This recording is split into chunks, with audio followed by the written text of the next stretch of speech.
Hello and welcome to your 2024 Rad Avenger League draft recap. So we were all waiting with bated breath for the NFL website to send us our draft grades.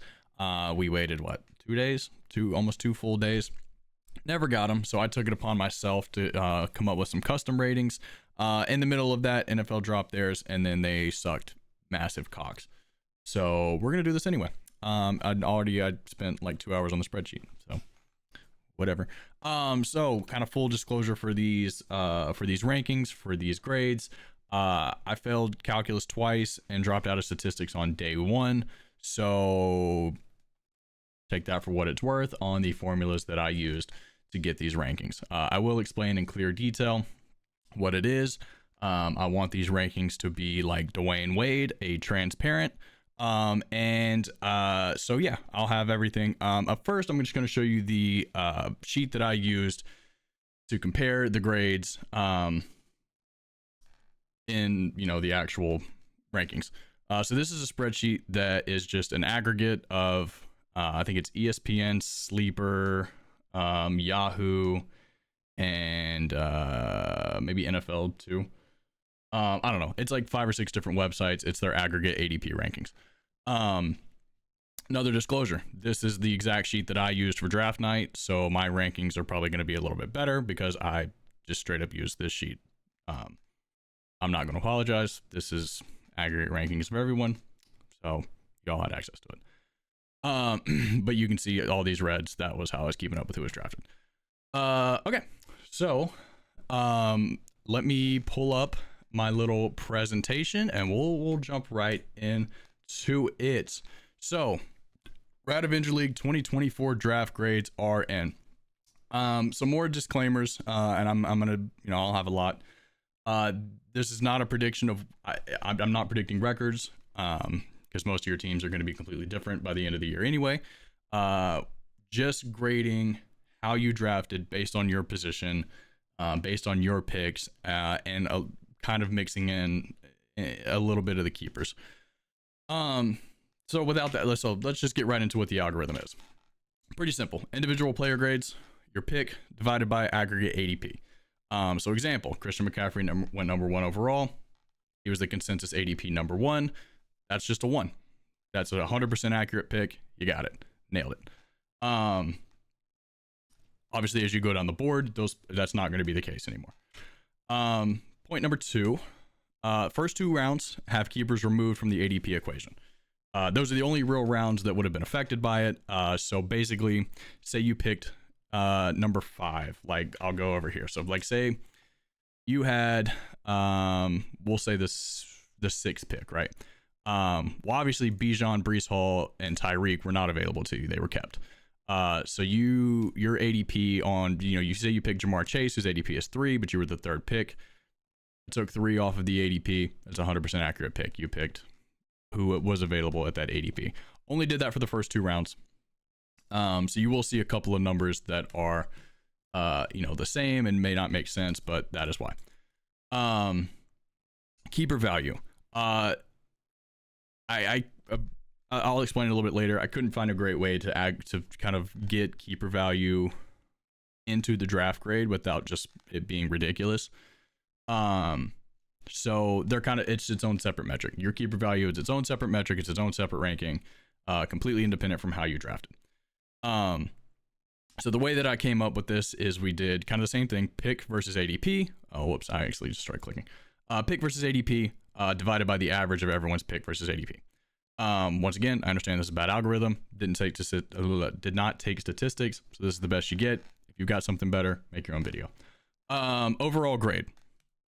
Pretty easy. Each team is given 2 scores. The first one is just going to be a general accuracy score. So essentially it is the average of all your graded players. I'll get to that in just a second, but it's the average grade that you got for each player. The second is an actual grade based on the context of every team that was drafted. So this is graded on a curve. This is going to be your actual letter grade given to you based on where you fell in the draft and how you did. Basically what I did is I just took that average score of everyone, multiplied it by 0.75 because essentially the average score should be a 75. and then curved it based off of that. Only the first 10 rounds are graded. After round 10, you're pretty much taking flyers, defenses, kickers, and everyone was blacked out. So I'm only grading your first 10 rounds because that's going to be the core of your team, and really the only thing you should probably be graded on. Obviously, there are some weird things that get left out there. For instance, me and Trevor didn't draft tight ends until round 13, so our tight ends aren't graded, but, you know, in general, that's where you make your money. Yeah, point here, there was no fair way to factor in keepers into the actual team score, so they're just completely separate. They're not factored into your player scores. They're just their own separate ranking, which does create one problem. Everybody gets graded on basically 9 picks because most of your keepers were before round 10, with the exception being John.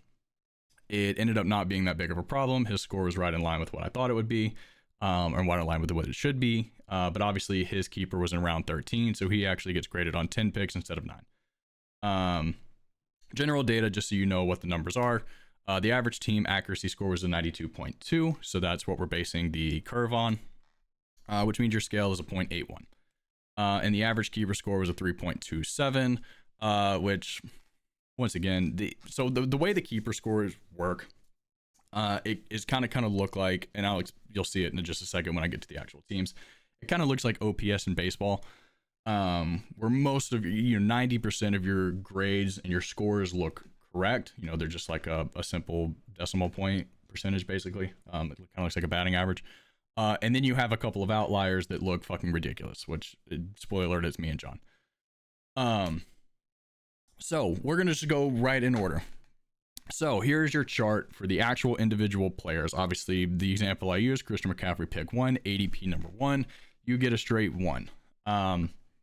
Another thing that I think some people are going to look at this and maybe have some concern over is because these are a percentage, the top of the draft is going to get skewed heavily into deciding this number. Obviously, let's take another example. Let's say, Cameron here had taken CeeDee Lamb at number 1. Obviously, his ADP was 2, which would make his score 0.5, versus saying taking, Cortland Sutton's ADP was 101. If he had taken him at 60, it's obviously a much bit larger stretch. It spans a much larger number, but that number would have been 0.62. Roughly, I'm trying to use even numbers. I did think of this, and my response is I don't have a great solution to that, but the top of the half should be weighted way more heavily because it's way more important to just take safe consensus number 1 picks.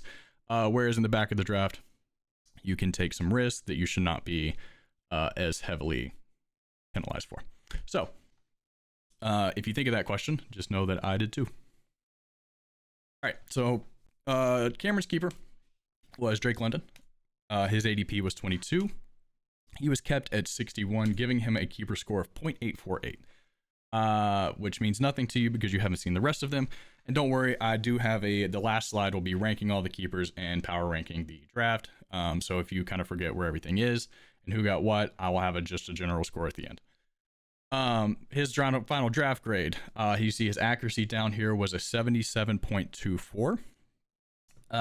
And his final grade based off the curve was a 62.88, giving Cameron D-. Obviously, the biggest stretch here was Stephon Diggs going at pick 21 with an ADP of 41. And, his best pick was Christian McCaffrey, taking right where he's supposed to be. Outside of that, if you want to get weird, Tony Pollard, he picked pretty much right on ADP. So, there's Cameron, D-. Moving on to Andrew. Also, just another note here, you can see the table format change. That's because I did a lot of editing to this one, didn't copy and paste it, and I just said fuck the editing on this one and the rest of them. So the rest of them look like this. Andrew once again goes right on ADP. His number 2 pick in Jahmyr Gibbs, Jahmyr Gibbs got the most factored into the keeper score and the keeper adjustments because he had Jonathan Taylor kind of snuck in there to give him an extra boost on that. Either way, it was a great pick. His keeper was Alvin Kamara at ADP of 47. He was kept at 62, giving him a score of 0.403. It's not the best keeper in the world. In fact, I think it may have been the worst. I don't remember. We'll see at the end. But he had in general, a great draft. Had 110.05% accuracy score, whatever you want to call it. You got a lot of value at the end here with Tajay Spears and Jahmyr Gibbs, obviously weighing that heavily. Just kept falling for some reason. Didn't get it. His final draft grade was an 89.58, giving him a B+. We do not round up here. Get a 90 or get fucked. So not a bad draft. Great draft. Don't remember where it ranks, but we'll see at the end. Tua Tung Her All Over is the first to kind of split off the path of ADP in the first round.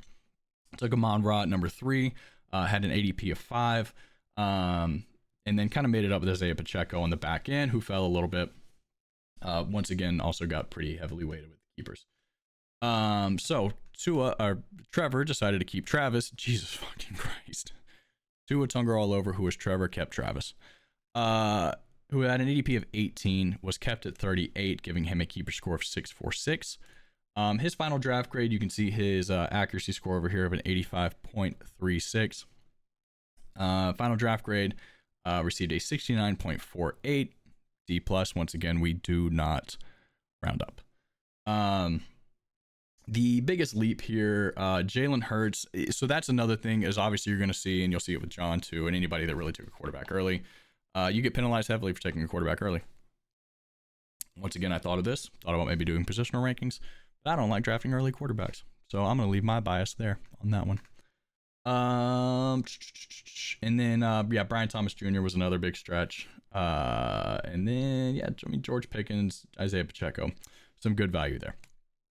Ashley, Jamar Chase at pick number 4 with the keeper ADP of 3. So she got a heavy boost there. Josh Jacobs pretty much stayed in line, and you can see in the middle right here, she picked up a ton of value of people that just kept getting looked over, whether it be age, general unavailability, whatever. They were very looked over, and she picked up a lot of score there. Her keeper was Jonathan Taylor with an ADP of 10, kept it 17, got a keeper score of 0.520. Her accuracy was 106.97, had a great draft, final draft grade of 87.08, coming in at a B+. Ashley there. Best value, obviously Michael Pittman just kept falling. Not to mention, obviously I didn't factor this kind of stuff into it, but the stack here is very nice. And then, you've got to deal with some age and some injury concerns here, but, these two guys, when both healthy, can win you weeks. I had Aaron Jones for 2 weeks out of 16 last year, and he dominated both of them. And then assuming Jordan Addison can make a recovery and doesn't get suspended or go to jail, great pick there too. Now to John, Punter X Punter. Justin Jefferson, 5.5, right on ADP, and this is where I was talking about that stretch with Josh Allen, knocking him down there a little bit. Did make up for it by getting Chris Olave, who just nobody wanted to touch, assuming they didn't want to watch Derek Carr. Keeper, Devon Achane, massive keeper value here. ADP of 23, kept at 125. The round was at 13, I think, with the value of 1.662. After an accuracy score of 98.73, his final draft grade is a 73.03 with the scale, giving him a C- draft grade. And this is kind of where I want to take a second to, I probably should have started this with Cameron and Trevor. This scale draft is very different from the NFL draft grades. NFL draft grades, as we saw with Charlie, will give you a fucking B+, and then tell you your team was dog shit. Now, I'm not doing that. We took the average of the teams. C, about 75 is average. This is not a bad grade. Same thing with Cameron and Trevor. When you do the averages, somebody's got to be down there. So keep that in mind as we're going through. And once again, if you don't like this, do your own video. Now we're going on to mine. Once again, first round ADP right on target. AJ Brown at 6 and 6. With the scaling here, Derrick Henry, Devontae Adams, a lot of value here. And then I'm not shitting you, my score jumped up like 20 points with Keenan Allen. Um, was the biggest value. And like I said, I use this exact sheet that I'm grading off of during draft night. So obviously mine's going to be skewed a little bit. Biggest reach was Kyler Murray, which I think we all knew. And then the keeper, I mean, it's been discussed heavily. It's Breece Hall. His ADP was 4, kept at 46, giving him a score of 3.517. Final draft grade after an accuracy of 110.61 was a 90.04, ending in an A minus. Yeah, I mean, Keenan Allen's your biggest. Kyler Murray biggest reach. Going on to Wade, heart of the cards. First reach of round. It's not the first reach, but the biggest reach in 3 picks. Going 1 pick ahead of ADP was Garrett Wilson. And then immediately made up for it with Marvin Harrison Jr. The biggest reach on this team, James Conner, going at an ADP of 61, taking it pick 47, giving you a 77% accuracy score there. Keeper was James Cook with an ADP of 38, was kept at 67, giving you a 539. An overall accuracy of 88.63%, giving you a final draft grade of 72.15, C minus. I'm not used to talking this much anymore. I had to take a cello break.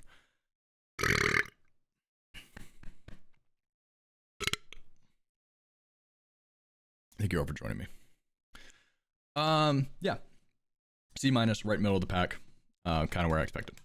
LaPlease, won't you be my neighbor? Some of you may be confused because this was not around on draft night. Formerly Himothy.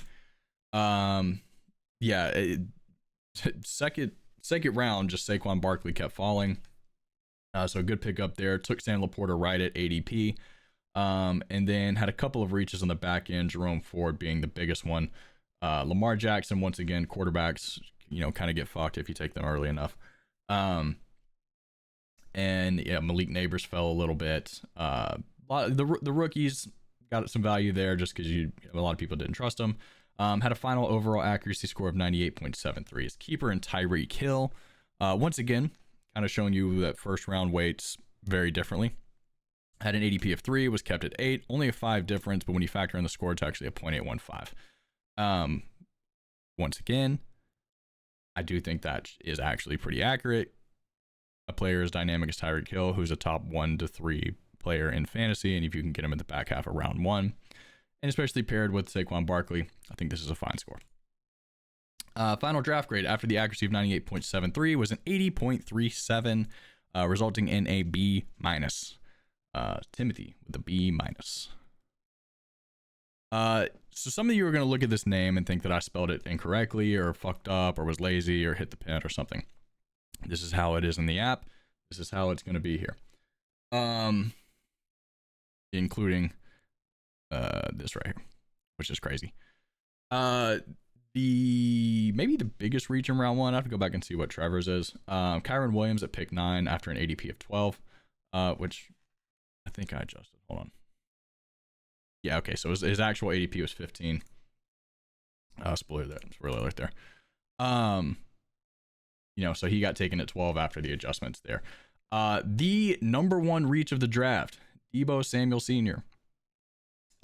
Even after waiting out the keepers for round 2 for him, 42.9%. The craziest thing is you can look here is he got Travis Kelce in the next round, who still had a lower ADP. Take that for what it's worth. He said he didn't think he was coming back to him. I'm just telling you the numbers don't lie. Made up for it a shit ton in the back end, though. Mike Evans was huge. Amari Cooper kept falling. Nobody wanted Ramondre.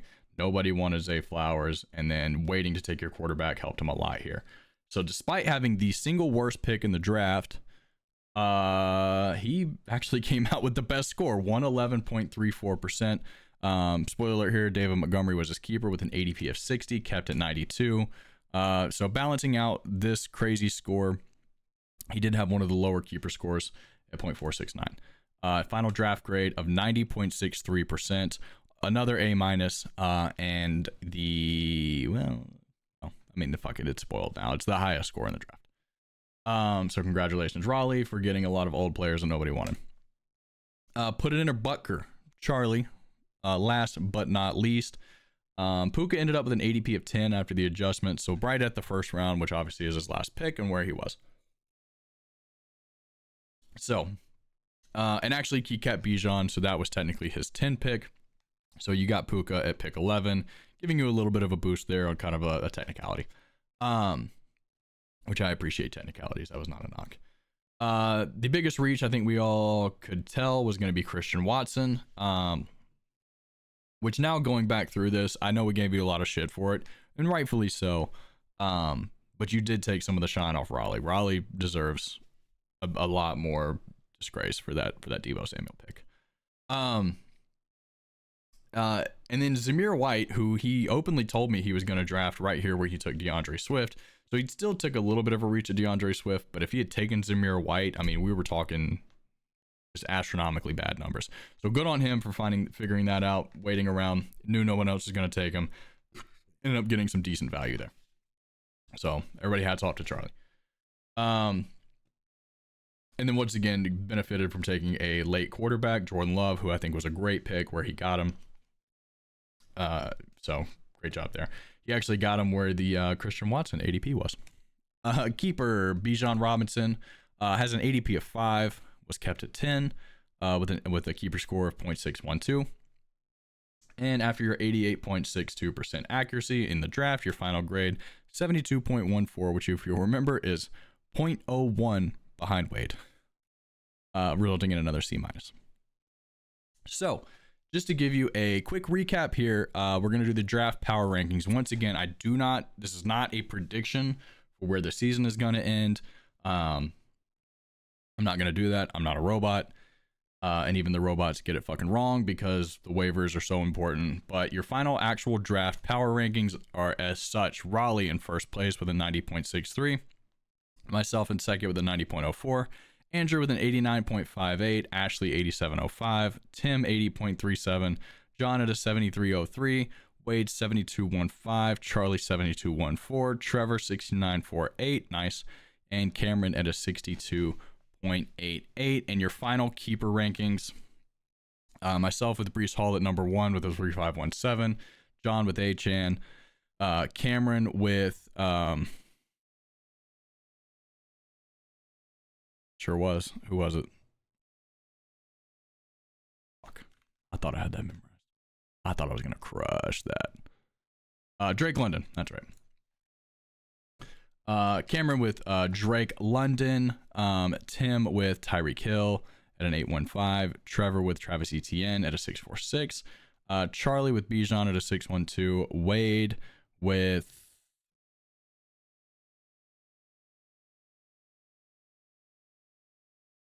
James Cook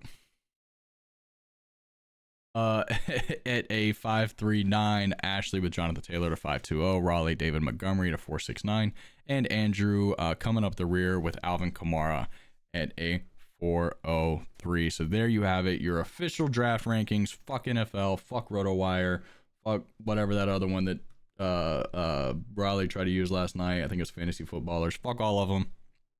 All you need is a dork with a day off, and Excel. So, good luck this season. Don't let the draft rankings discourage you from trying your best and coming in second. So, have a good week.